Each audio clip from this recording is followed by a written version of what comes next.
자, 이제 2011년 제4회부터 풀어보겠습니다. 제4회를 풀어보겠습니다. 자, 문제 1번에 보면 저항값과 인덕턴스 정전 용량을 주어서 직렬로 연결했다고 그랬습니다. 이때 공진 주파수는 얼마인가? 자, 그래서 먼저 공진이라는 거에 대해서 먼저 얘기를 해야 되겠네요. 영어로는 레조넌스라고 합니다. 자, 공진이라고 하는 것은 자, 우리는 임피던스를 실수와 허수, J가 붙어있는 실수와 허수로 구분할 수가 있겠죠. 자, 이때 예를 들어서 직렬로 되어 있더라. 그러면 예를 들어서 R, L, C가 이렇게 직렬로 되어 있습니다. 자, 아시다시피 R롬 되실 거고 L 헬리 되고 C 파라트 됩니다. 페라트. 자, 이거를 임피던스로 바꿔야 되겠죠. 그죠? 이때 R은 그냥 R처럼 된다. 근데 L은 J 오메가 L 옴이 됩니다. 이때 오메가는 아시다시피 2파이 F가 되겠죠.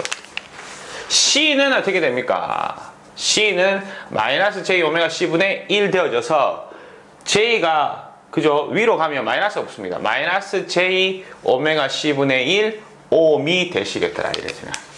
자, 공진이라고 하는 것은 기본적으로 허수의 값이 제로가 된 상태를 공진이라고 얘기를 합니다. 그래서 허수부를 가지고 이제 구해야 되겠네.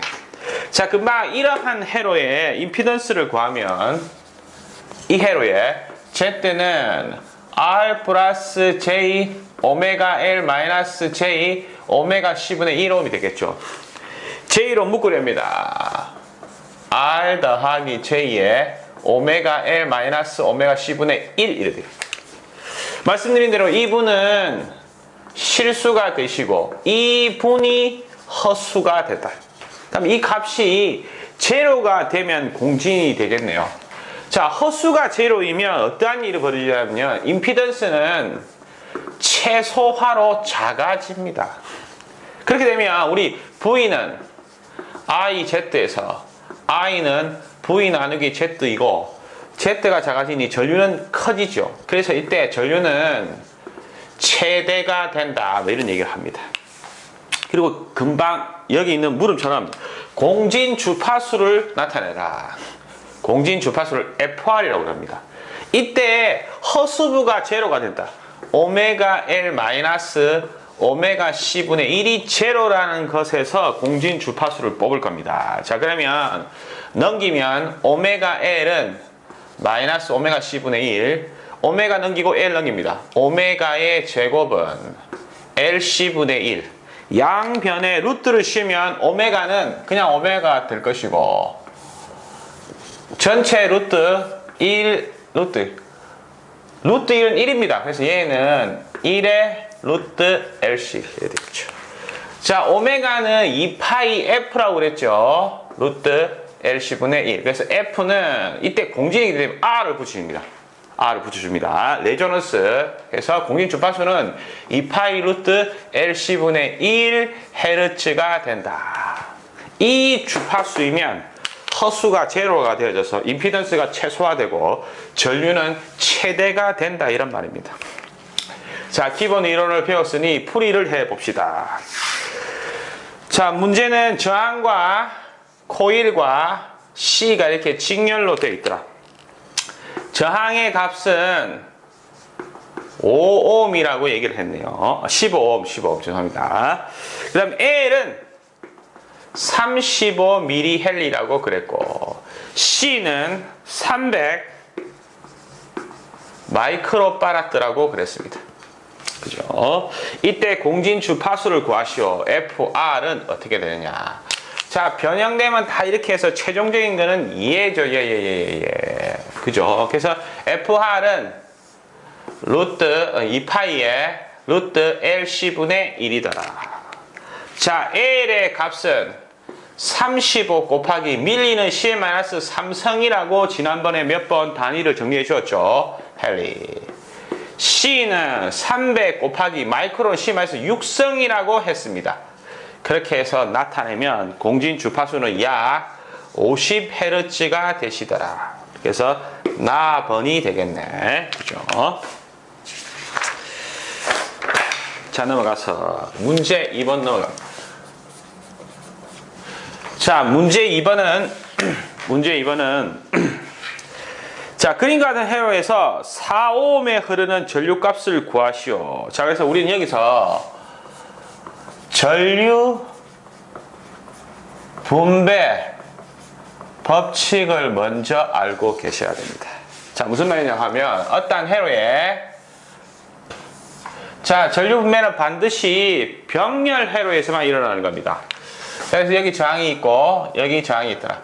R1, R2라고 이때 외부에 들어가는 전체 전류 I, R1에 들어가는 전류 I1, I2에 흐르는 전류 I2라고 했을 때 I1과 I2를 어떻게 나타내냐. 자, I1은 전체 전류 I를 R1과 R2가 서로 나누어 먹습니다. 이때 분자에 무엇을 적을 것인가가 관건입니다. 모든 분배가 다 그렇습니다. 자, 우리는 V는 O 법칙에서 IR이죠. I는 V 나누기 R입니다. 자, 여기서 전류는 저항에 반비례한다. 반비례하면 여기에 흐르는 전류를 구하는 건데 반대측에 있는 R2를 적어야 합니다. 그러면 I1이 구해진다 이거죠. 자, 이때 I2는 I1을 구했으면 I에서 I1을 빼면 됩니다. 그렇지만 이분도 똑같은 식으로 해보면 전체 전류를 R1과 R2가 나눠 먹는데 2니까 반비례해서 I1 적더라 이 말이죠. 자, 이것을 전류 분배 법칙이라고 얘기를 합니다.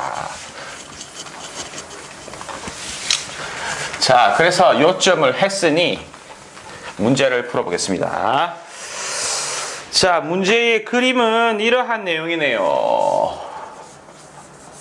자, 회로가 이렇게 되어 있습니다. 병렬로. 이때 위에는 4ohm, 밑에는 6ohm, 6ohm 그죠? 6ohm 이렇게 되어 있습니다. 그렇게 해서 여기에다가 또 저항을 또 붙였네. 이렇게 했죠. 자, 이때 전압은 10V를 걸었다. 여기에 저항은 2.65ohm이네요. 2.65. 이때 물어보는 것은 4ohm에 흐르는 전류를 구하시오.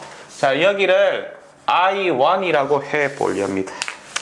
자, 그러면 전체 전류 여기를 I라고 했을 때 전류 분배에 의해서 I1은 어떻게 됩니까? I1은 전체 전류 I에 4와 6이 나누어 먹는데 반비례하니 6을 적어야 되겠죠. 그죠? 이때 전체 전류 I가 문제입니다. 자, 전체 전류 I는 전압 나누기 전체의 저항이 되겠네. R 토탈. 그죠? 전압은 나와 있으니 별 문제가 없을 것이고 전압은 V가 되고 R은 이 회로 전체의 저항값을 넣으면 됩니다. 그러면 병렬 두 개는 밑에는 더하고 위에는 곱하고 4 더하기 6에 4 곱하기 6이고 이분은 직렬이죠. 그래서 2.6을 더하고 V는 10V를 넣어서 계산을 하면 되겠네. 그 다음에 전체 전류가 얼마나 오냐고 하면 전체 전류는 약이 아니고 2A가 나오십니다. 그럼 여기에 2A 집어넣어서 계산하면 I1은 1.2A 분배 전류가 되겠더라. 그래서 답은 라번이 될 겁니다.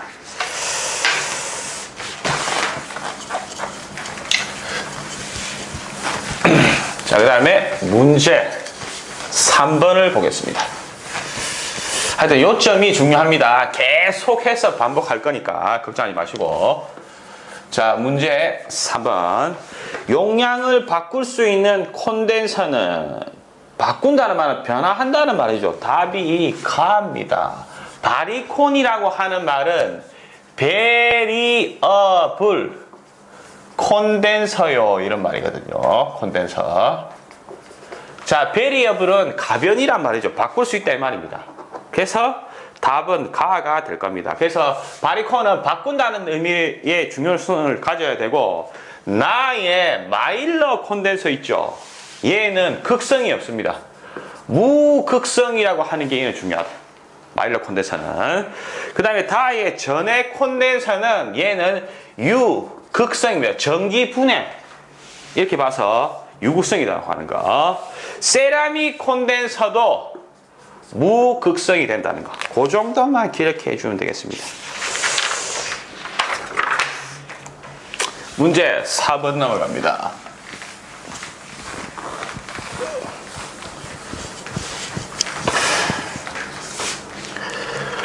문제 4번. 같은 전기량에 의해서 여러 가지 화합물이 전해될 때, 전기 분해될 때 석출되는 물질의 양은 그 물질의 화학 당량에 비한다. 걔가 나의 패러데이의 법칙이죠. 자, 패러데이의 법칙은 뭐였습니까? 패러데이의 법칙. 얘는 패러데이의 전자유도 법칙하고 다르다고 그랬고, 얘는 어떻게 한다고? 자, 어떠한 그릇에 전해액을 넣고 한쪽의 극과 또 다른 극을 넣고 여기 양쪽에 전원을 연결한다고 했습니다. 그러면 전해액이 여기서 전기 분해되었고 이렇게 나오는 게 있죠. 이때 나오면서 여기 마이너스가 이쪽으로 이동한다고 했습니다. 이 마이너스와 얘하고 결합을 해서 여기에 금속이 쌓인다고 그랬습니다. 그래서 여기는 전기 분해, 얘는 석출 양이 되겠네요. 그래서 패러데이 법칙은 전기 분해에 의해서 석출되는 양이 어떻게 되느냐 하는 게 패러데이 법칙이죠. 자, 그 양 W는 K의 Q였죠. Q는 전류는 대문자를 씁시다. 자, 전류는 단위 시간에 이동한 전하량입니다.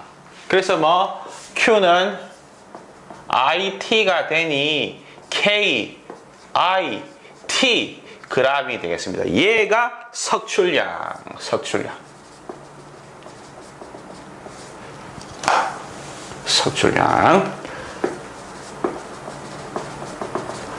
그리고 K 따로 물어본 적 있죠. 전기, 화학, 당량이라고 그랬습니다. 전기, 화학, 당량은 원자량을 원자가로 나누는 게 전기, 화학, 당량이다. 시험에 나오죠. 그죠? 이게 패러데이 법칙입니다. 자, 설명 다 드렸기 때문에 넘어갑니다. 문제 5번. 상호 유도 회로에서 결합 계수는 어떻게 되냐? 단 M은 상호 인덕턴스고 L1, L2는 자기 인덕턴스이더라. 일단 답은 다 보입니다. 자, 여기서 우리가 알아야 될 것은 자기 인덕턴스, 상호 인덕턴스, 그리고 가극성, 간극성을 알아야 되겠습니다. 그래서 가, 극성, 감, 극성, 아울러서 상호 인덕턴스, 자기 인덕턴스, 결합계수 K 이런 것들 정리해 보겠습니다.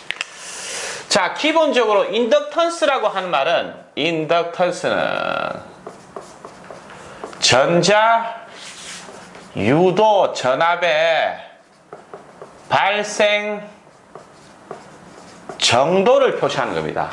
그래서 L은 자기 인덕턴스라고 부릅니다. 그 말은 자기 스스로 만든다 이 말이죠. 자기 스스로 전자유도를. M은 남한테 받아서 한 겁니다. 그래서 얘는 상호 인덕턴스요 이렇게 얘기하는 거죠. 자, 이때 가극성, 간극성을 알면 이해하기가 좋습니다. 그래서 먼저 극성에 대해서 배우겠습니다. 자, 그래서 이러한 보빈이 있습니다. 철심, 자석이 될 수 있는 자성체입니다. 여기에 코일을 이런 식으로 감았다. 자, 앞으로 올라가서 뒤로 나왔습니다. 그러니까 칸을 띄워서 또 앞으로 올라가서 또 뒤로 해서 이렇게 나왔다. 이때 전류를 이렇게 되면 이렇게 되겠죠. 자, 그래 되면 이 부분만 떼어서 보면 이 부분이 이렇게 돼 있죠. 코일이 이렇게 감아져서 이렇게 돼 있습니다. 이때 여기에 전류가 흐르죠. 이때의 직선 도체 전류가 I가 흐르면 이 방향으로 자개가 생깁니다. 이렇게 이 자개, 검은색의 자개가 이 철심을 통과하겠죠. 통과하면 인가하는 자개 H라고 이 부분에 통과하는 투자율을 M라고 하면 이 부분이 좌화가 됩니다. 좌화가 되면 나도 자기력선을 쏘옵니다. 자성체에서. 그러면 붉은색의 자기력선과 검은색의 자기력선이 서로 세교되죠. 그러면서 여기에 역기전력이 생긴단 말이죠. 이거는 자기의 전류에 의해서 이 부분이 자석되어져서 전압이 생겼죠. 그래서 자기 인덕턴스 L헬리를 씁니다. 여기도 마찬가지입니다. 그죠? 여기 L헬리가 되죠. 근데 이 양과 이 양이 달라서 여기를 1, 여기를 2라고 붙이렵니다. 자, 그리고 발생되는 자기력선은, 자, 전류주가 전체가 이렇게 되면 코일일 때는 얘가 전류입니다. 얘가 자기력선. 자, 지금 전류가 전류가 말아서 올라가죠. 그러면 자기력선은 요 방향으로 생깁니다. 여기 전류에서. 그래서 여기 파이 1이라고 그러고. 여기도 마찬가지겠네. 이 방향으로 파이 2가 생겨서 서로 같은 방향이죠. 자기력선이. 이럴 때를 가극성이라 얘기한다. 이런 말이죠. 자, 이것을 회로적으로 그릴 때는 이래나 저래나 두 코일은 직렬로 되어 있습니다. 전류가 위로 같은 방향이에요. 얘도 위로 가고 얘도 위로 가죠. 같은 방향이기 때문에 만약에 여기 앞에 점을 찍으면 이분도 앞에 점을 찍는다. 그러면 얘가 가극성이네 이렇게 되는 겁니다. 일단 자, 이때 파이 1의 자기력선이 돌아가서 L2를 세대합니다. 얘의 자기력선에서 얘가 전자유도죠. 그건 남한테 받았기 때문에 상호 M을 쓰대. 파이 2 또한 여기에 또 유도시킵니다. 남한테 주죠. 그래서 그것도 M이라고 하는데 이때 자기력선 방향이 같습니다. 그러면 플러스를 취해줍니다. 이때 합성 L은 L1 더하기 L2에 플러스 2M 헬리가 된다. 이런 말이죠. 이때 결합계수 K라고 하는 놈은 상호 인덕턴스를 루트를 씌운 자기 L1, L2의 곱으로 나눈 게 되겠습니다. K는 반드시 0에서 1 사이가 되고 시험에 나오는 게 1이라는 의미. 결합계수 K가 1이라고 하는 말은 L1의 자기력선이 전부 L2에 세교되고 L2에서 발생된 게 전부 L1에 세교되더라. 그 말은 누설 자속이 없다라고 말하는 겁니다. 그죠? 자, 두 번째로 자, 눈치 끌으셨겠지만 감극성을 해봅시다. 두 번째로 감극성. 자, 이분 보빈이 이렇게 있고 코일을 감아서 전류를 흘릴 건데 코일은 요렇게 갑니다. 앞에서는 위로 올라갔죠. 근데 이번에는 전류 방향이 반대가 되려고 하면 거꾸로 가야 되겠네. 거꾸로 가야 되겠죠. 그래서 얘는 요렇게 해서 요렇게 나올 거다. 그럼 전류 방향이 요렇게 간다라고 하면 요렇게 돼서 뒤로 가니까 앞으로 나와서 요래 될 겁니다.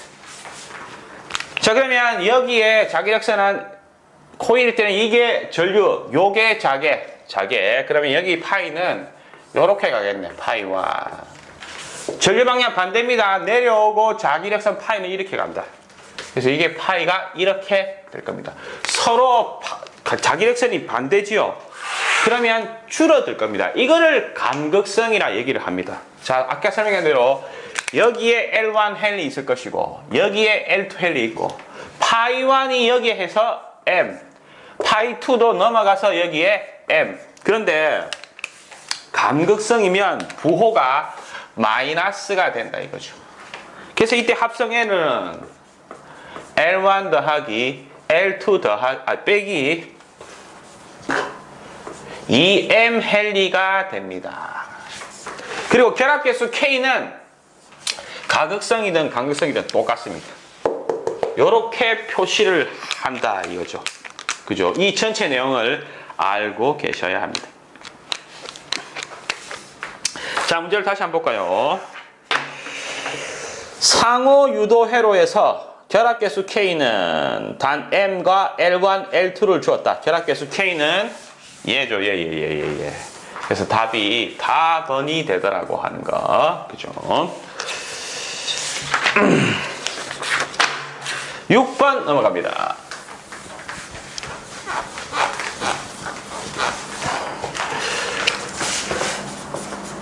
6번.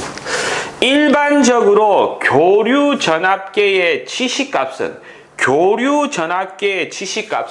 라처럼 시료값을 나타냅니다. 왜? 교류는 시간에 따라 바뀝니다. 값이. 사인이든 코사인이든 이런 식으로 파형이 되죠. 시간마다 이 값이 다릅니다. 그죠? 그래서 교류는 시료값을 나타냅니다. 직류는 일정하기 때문에 시간에 대해서 평균값을 나타내시면 되겠네. 그죠? 그렇게 알고 계시면 좋겠습니다. 그래서 우리가 통상적으로 저희들은 교류를 쓰지요. 그래서 뭐 100V니 10A니 하는 말들은 전부 시료치를 얘기하는 겁니다. 시료치를. 좋습니다. 7번 넘어갑니다. 교류 회로에서 코일과 콘덴서를 병렬로 연결한 상태에서 주파수가 증가하면 어느 쪽의 전류가 큰가 이런 거죠. 자, 무슨 말이냐고 하면, 자, 기본적으로 Rohm은 그냥 Rohm이죠. 아, 이거 했으니까 그냥 바로 풉시다. 아까 얘기 좀 했으니까 공진해서. 그죠? 자, 무슨 말이냐고 하면 한 놈은 코일, 한 놈은 콘덴서 해서 L 헨리고 C 페럿이다. 그죠? 이때 전류를 흘려서 여기에는 L이니까 IL 합시다. 여기는 C니까 IC 합시다. 어느 쪽의 전류가 큰가? 답은 IC 전류가 더 큽니다. 자, 우리는 V는 IZ이시고 I는 V에 Z 나눈 거죠. 임피던스가 작으면 전류가 커지죠. 그래서 지금 조건의 이 상태에서 주파수가 점점 커진다는 조건을 주었단 말이에요. 그때 이 전류가 커지다. 자, 그 말은 얘 L 헨리의 임피던스는 J 오메가 L 헨리죠. 옴이죠. 여기에 오메가는 2파이 F입니다. 자, L은 주파수가 커지면 임피던스가 커집니다. 전류 안 흐른다 이 말이죠. 근데 C 파이럿은 마이너스 J의 오메가 C분의 1 옴이 되시죠. 이 말은 1 J의 2파이 FC의 1 옴입니다. 주파수가 밑에 있죠. 주파수가 올라가면 이때 임피던스는 작아지죠. 그러니까 전류가 이쪽으로 많이 흐르겠네. 그래서 답은 나번이 되실 겁니다. 그죠? 기본 이론만 알면 얼마든지 정리할 수가 있겠더라. 자, 문제 8번 넘어갑니다. 어떤 회로에 50V 전압을 가했더니 8 더하기 제6A 전류가 흘렀다. 이 회로의 임피던스는 어떻게 되느냐?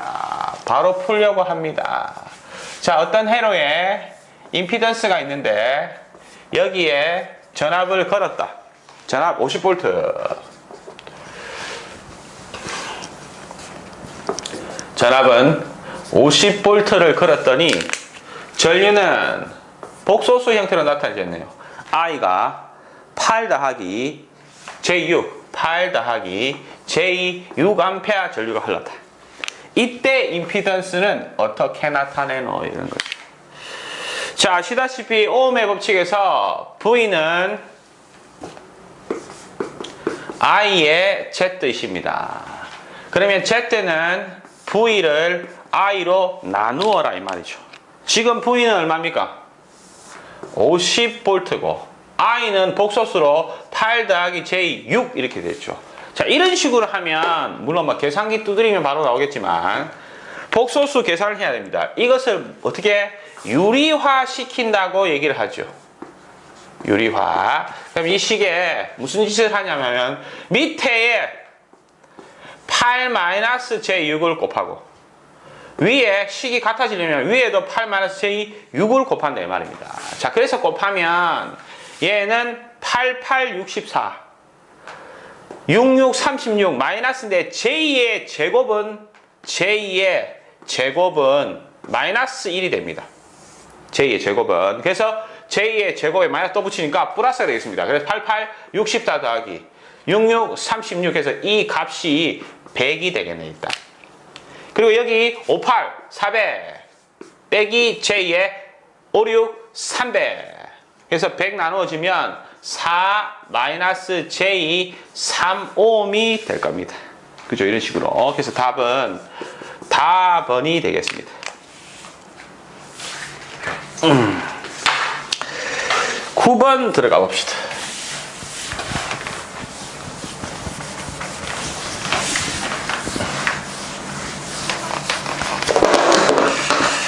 문제 9번. 전자기학 내용이네요. 전하의 성질에 대한 설명 중 옳지 않은 것은 바로 가가 답입니다. 가 보면 같은 종류의 전하는 흡인하고 당기고 다른 종류의 전하끼리는 반발한다. 반대로 얘기했죠. 자, 플러스, 마이너스 끼는 서로 밉니다. 밀어내죠. 그걸 뭐 청력 혹은 반발력이라고 얘기를 하죠. 반발력이라고. 자, 플러스와 마이너스는 서로 당깁니다. 인력이 작용하죠. 그래서 반대로 얘기했고, 전기량, 전하량은 Q 단위를 쓰고, Q라는 기호를 쓰고, 단위는 쿨롱이 되겠습니다. 얘를 전하, 양, 전기, 양 이렇게 부릅니다. 플러스와 마이너스 그 양 값을.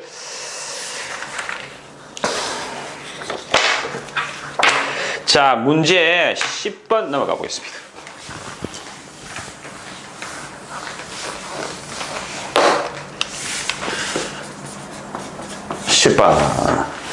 플러스 Q1 쿨롬과 마이너스 Q 쿨롬의 전하가 진공 중에 R메타 떨어져 있을 때 사이에 작용하는 정전력은 어떻게 되느냐. 자, 금방 같은 극성이면 밀고 다른 극성이면 당기는 힘이 작용하죠. 그걸 정전력이라고 부릅니다.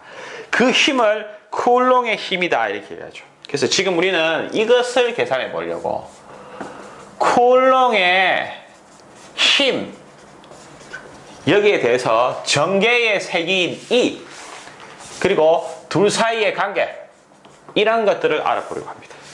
자, 먼저 쿨롱의 힘이라고 하는 것. 자, 어떤 공간 내에 Q1 쿨롬이 있고 Q2 쿨롬이 이렇게 있습니다. 둘 사이의 거리는 R메타가 떨어져 있고 중간에 매질이 진공이나 공기이면 매질은 입실론 제로의 파라트 퍼 메타라고 그랬죠. 진공이나 공기의 유전율이라고 그랬습니다. 이럴 때 쿨롱의 실험식이면 F는 4파이 입실론 제로 R 제곱에 Q1, Q2 루트이 되겠다. 이때 진공이나 공기의 유전율 시험에 단독으로 나옵니다. 이 수치 8.85 곱하기 10-12성의 파라트 퍼 메타. 이렇게 되면 자, 얘는 1 곱한 것 같죠? 1 나누기 4파이, 파이는 3.24니까 계산기 두드리면 답이 나옵니다. 얼마나 나오냐면 9 곱하기 10의 9성이 나옵니다. 남는 거 R 제곱에 Q1, Q2 뉴턴이다. 진공 공기일 때는. 그죠? 자, 두 번째. 이런 의문이 생겼다. Q1, Q2가 있을 때 둘 사이의 힘은 알겠는데, 그러면 이 Q1이라든지 Q2 각각의 전하량의 힘은 어떻게 나타내고자 하겠냐? 그래서 이렇게 가정하고 이렇게 하자고 약속을 했습니다. 자, Q1에 본인의 힘을 알고자 할 때는 Q2 대신에 플러스 1 쿨롬을 놓아서 플러스 1과 얘와의 쿨롬의 힘을 전개라고 하자고 그런 겁니다. 그래서 얘를 플러스이기 때문에 크기가 1이니까 단위 플러스는 정이란 말을 쓰고 마이너스는 부라는 말을 쓰죠. 그래서 단위 정전하라고 부릅니다. 이렇게 부르죠.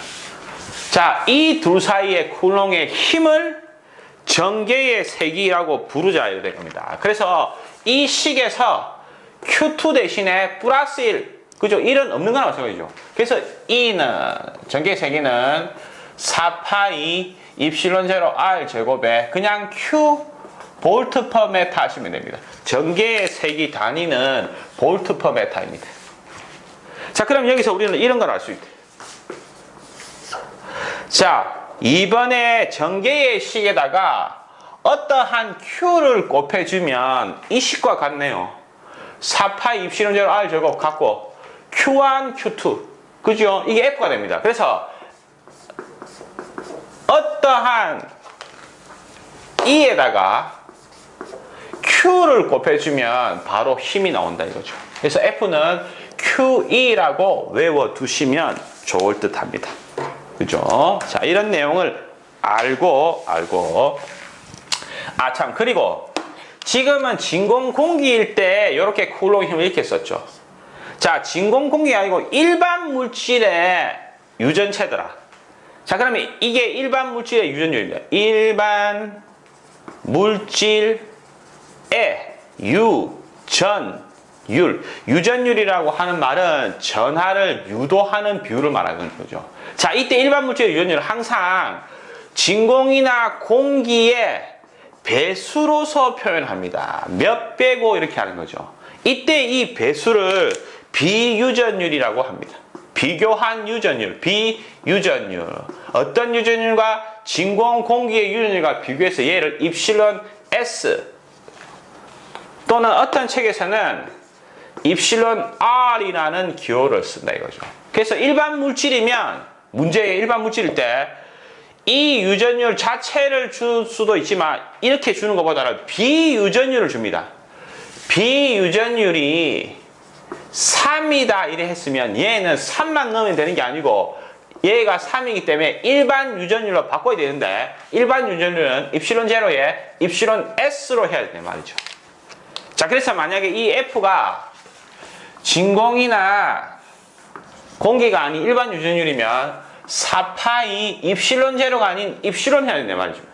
거기에 R 제곱에 Q1, Q2 뉴턴 되더라. 이거는 이어도 마찬가지입니다. 일반 유전율이면 이게 입실론 들어가야 됩니다. 자, 이것은 4파이 입실론 문제의 입실론 S를 줬을 때 무조건 입실론 제로에 입실론 S에 R 제곱에 Q1, Q2 해야 된다 이런 말입니다.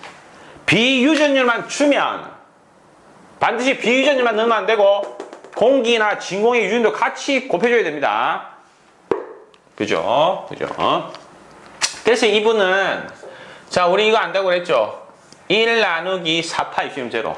걔가 9 곱하기 10의 구성입니다. 그래서 남는 건 입실론 S R 제곱에 Q1, Q2, 뉴턴. 일반 물질 주면 일반 물질 유전율을 주면 비유전율을 주면 이런 식으로 해야 되겠네 거지.